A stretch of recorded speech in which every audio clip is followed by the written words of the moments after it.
Thank you, it's me. I'm the next guy. Thank you so much for that. I was a strange kid. I was different from other kids. I didn't understand things that adults would say to me. I remember when I was in first grade, my teacher tried to explain to us what a syllable was. She was like, all right, class, a syllable is the number of times you clap when you say a word. Wills, how many syllables are in your name? I was like, Wills, 4. 4 syllables in my name. She was like, no, Wills, watch. Wills. There's 1 syllable in your name. I was like, look, lady, I can't help it that I'm a faster clapper than you. There are 4 syllables in my name. And it didn't get easier for me as I got older. When I was in 3rd grade, my classmates came up with this euphemism for having sex. It was baking cookies. And every week they would brag about which of our classmates they baked cookies with over the weekend. Like, oh, I baked cookies with this girl. This girl came to my house and we baked cookies. I heard this girl will bake cookies with anyone. You must be next, Wills. So if you've ever wondered at what age men start lying about having sex, it's 8. It's 8 years old. And they looked at me, they're like, look, Wills, we're all baking cookies. When are you going to start baking cookies? And I looked at them and I thought about it for a little bit, and 8-year-old me said exactly this. 8-year-old me said, well, one day I'm gonna meet a very nice girl. I will court her over a number of years, make some dough. We'll get engaged, put the dough in various shapes on the cookie sheet. We'll put that in the oven and we'll get married. And after we're married, we'll take the dough out and eat the cookies together as husband and wife. And they looked at me and they're like, that's gay, you're gay. It's a really gay thing you just said. Your desires for heterosexual monogamy is really gay. But we were 8, so it escaped all of our notice that my attempted metaphor for abstinence was a misfire.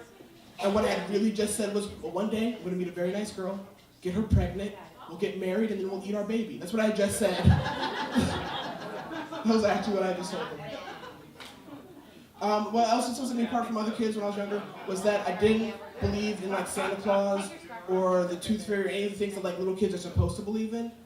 But I did believe with all of my heart in the existence and the power of the gingerbread man.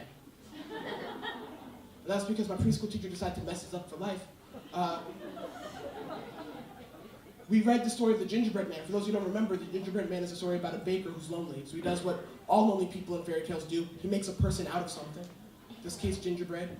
And he bakes it, and he puts it in the oven, he opens the oven, the gingerbread man pops out screaming, run, run, as fast as you can't catch me, I'm the gingerbread man. And he runs away. So the teacher was like, all right, she closed the book, she's like, all right, class, we are going to make our own gingerbread man. So we baked the cake in the shape of a gingerbread man, chocolate chip eyes, gumdrop buttons, chocolate lacings. We baked it together as a class, and put it in the oven. And when he was done, my teacher made a big show out of it. She took him out the oven and she said, all right, class, and we're gonna put him in the cabinet and I'm gonna lock the door so that way he can't run away. And we looked at her like, lady, do whatever you gotta do to get you through the day. It's time for recess. We got plans, let's go. So we're at recess and we're all excited because we know when we get back, there's gingerbread man waiting for us. And recess is over, we're heading back to the classroom, we're walking through the hallway, single file line because we are not animals. And the teacher is in front of us and she goes to the classroom. So you're disappearing in the classroom from the hallway. From the hallway we hear, oh no! And where the gingerbread man once was, the cabinet door is now swinging open. And there is now a note in his place. And we're in preschool and we can't read, so she reads the note to us. The note says, run, run as fast as you can. You can't catch me, I'm the gingerbread man. I'm at the playground. So all right, kids, run, go to the playground real quick. And we take off and we start running, we're really excited. Something about my preschool, I went to a Christian preschool, and I had just learned the day before that Christ rose after 3 days. So to my born-again 4-year-old mind, a gingerbread man rising after 15 to 20 minutes is not a stretch. This is all within the realm of possibility. So we take off to the playground to see this miracle that has taken place. And there on the jungle gym is another note. Run, run as fast as you can. You can't catch me. I'm the gingerbread man. I'm at the front door. So we take off and we run to the front door. We run past the bus station, get to the front door. There's another note. Run, run as fast as you can. You can't catch me. I'm the gingerbread man. I'm at the bus station. And I freaked out. I was like, we just passed that. He's moving so fast. He doubled back on us. We didn't even see him. It's just a blur now. So now we're going to the bus lot, but we're not running anymore because we're tired. So now we're just trudging along to the bus lot. We just start talking to each other. It's like, hey man, what are you gonna do when we catch the gingerbread man? I'm gonna take the gumdrop buttons. I'm gonna rip the gumdrop buttons right off. I'm gonna take the gumdrop buttons. Got you. I'm gonna break his legs off so he can never run again. I'm gonna take the legs home to my sister so she knows what we did here today. We kicked in like men, we kicked in. And we got to the bus station, and there was a note on the bus that said, run as fast as you can. You can't catch me, I'm the gingerbread man. I'm back in the classroom. Teacher says, all right, everyone, back to the classroom. But I can't take it anymore. My nerves are fried. We're like 4 notes deep into this. I just lose it. I just freak out. I was like, don't you get it? He's too fast. He's the gingerbread man. This is his game. We can't beat him at it. And I just freak out and fall on the ground and start sobbing. And my teacher's like, Wills, have faith. Wills, have faith. Have faith. Guys, get Wills' body off the ground. Wills, have faith. We're going back to the classroom. My classmates get me up. We head back to the classroom, and there, sitting on the counter, smiling as if nothing has happened, is the gingerbread man. And then my teacher said what to me was the most messed up thing I'd ever heard in my life. All right, kids, there he is. Eat him. And they did. They ripped him with their hands and their knives and their forks, and they tore him apart. This thing was alive. He was sentient, he had legible handwriting, he knew the geography of the school. And they ripped him apart like he was a common pastry. I was the only kid that didn't eat gingerbread man that day. I was mortified. I went home, I was so shocked. My parents were like, what did you learn at school today? I was like, nothing. Just stood in the corner, stared at the wall, contemplating mortality.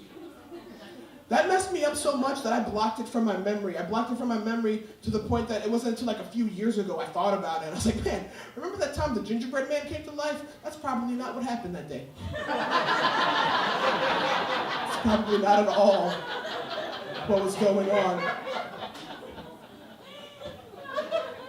So I was a weird kid, and now that I'm grown up, I'm just an unaware grown up. I'm just an unaware adult.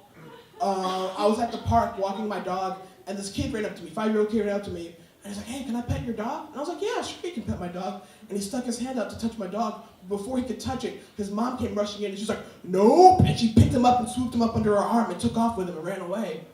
And I looked at that, and I was like, oh yeah, I'm a grown adult man. I can't just be walking up to kids at the park with my dog anymore. That's not an okay thing. Like when you're a kid, they teach you all the ways to avoid strangers and pedophiles. I think when you turn 18, they should teach you all the ways to not appear like a pedophile.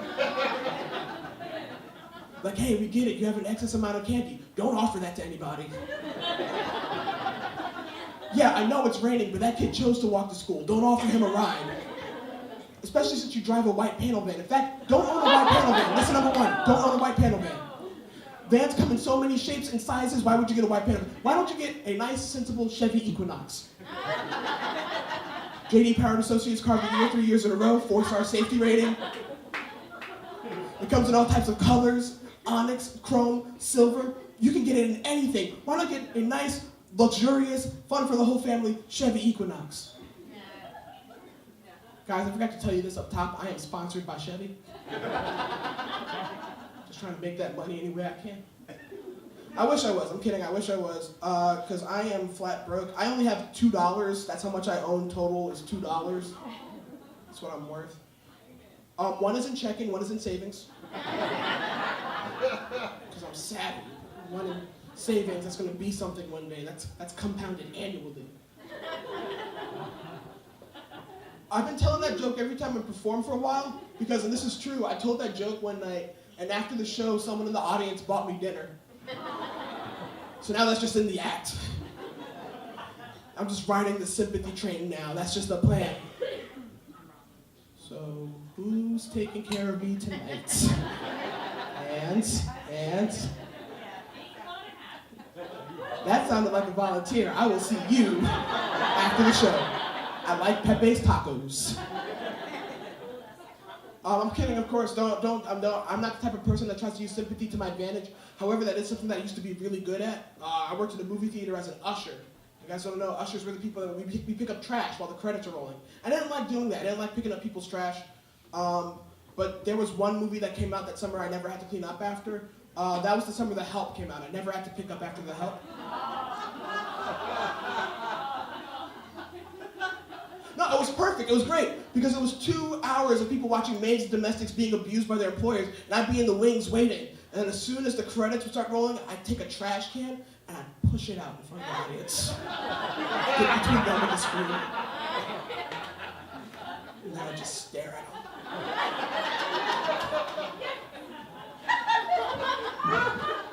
Give them a look that says, you know what it is you're supposed to do now.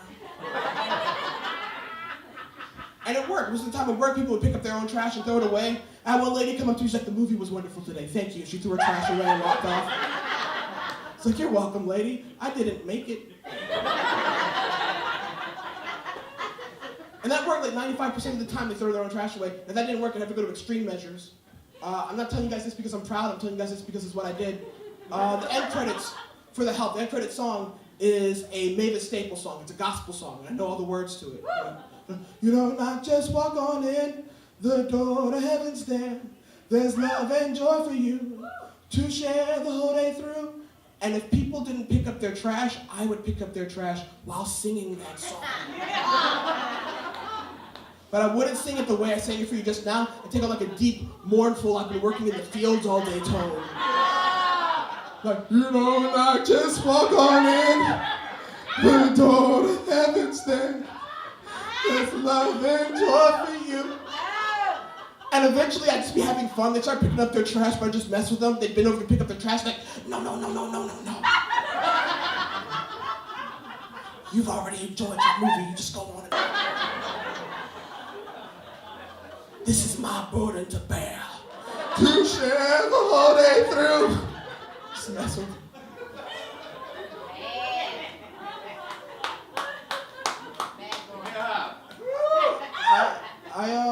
This past election, I voted early. This past election. I was very excited to do that. Like, I was very happy that was something that our state has. I was very excited that was an option that our state has, that we can vote early. So I voted early. Part of doing that was that I met up with the NAACP and I marched to the polls with the NAACP. And I was very excited to do it. I was very, thrilled to be part of it. No one told me beforehand that the march was only 3 blocks long. Like, that's a short demonstration.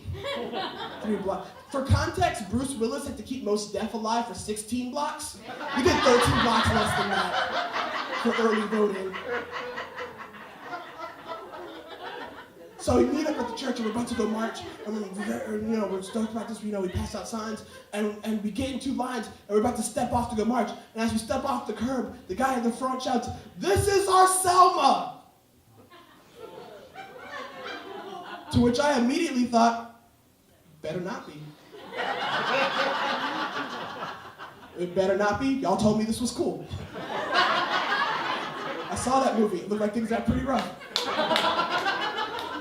Which is the best thing to say, I saw that movie. Because Selma was only like 50 years ago, so that guy was probably there. The guy was probably like, nope, it's the same thing. 3rd Street Bridge, Edmund Pettus Bridge, same thing. This is our Selma. This is our Bloody Sunday. So we take off and we start marching, and the lady in the front, she starts singing. She starts singing the chant for us to go down there. She goes, soon and very soon. And I'm like, oh, I grew up in church. I know this song. We are going to see the King. So I start singing along. And she goes, we are going to early vote. I was like, y'all didn't let me know. Y'all didn't tell me. I gotta give me a lyric sheet or something. I didn't realize that you guys were the Weird Al of early voting parodies. You gotta give me a heads up before we start this march. So I just hang back and listen to the rest of the song and learn it. And we march, and we keep going. Then we get to 3rd Street. We get to 3rd Street. And behind us, these 2 squad cars come up. Sirens on, these 2 squad cars pull up and handbrake, swerve through the intersection and get right in front of us. And I see this and I go, oh, this is it. Here we go. They can't stop this. This is a peaceful march. Black Lives Matter. This is our summer. Let's go. And the cops get out of the car and they waved us through the intersection. They escorted us through, stopped traffic for us. I just walked past them and looked at them like, That's right. And we get to the polls. No one told me this was only going to be 3 blocks long. So I thought this was just like a nice little chant break. So I'm sitting there and I'm chanting, I'm ready to go. And I take to step off and I turn around and everyone's like already gone inside without me. Like that was it. It was only 3 blocks long. But it was nice. I loved it. It was a good experience. We got to all, meet up together. We went to the polls, united as a people, and all voted for Donald Trump. It was nice. It was very sweet. Look, he spoke directly to us. He looked us dead in the eye and said, "What have you got to lose?" We're like, "That's right." Make America white again, great again, great again.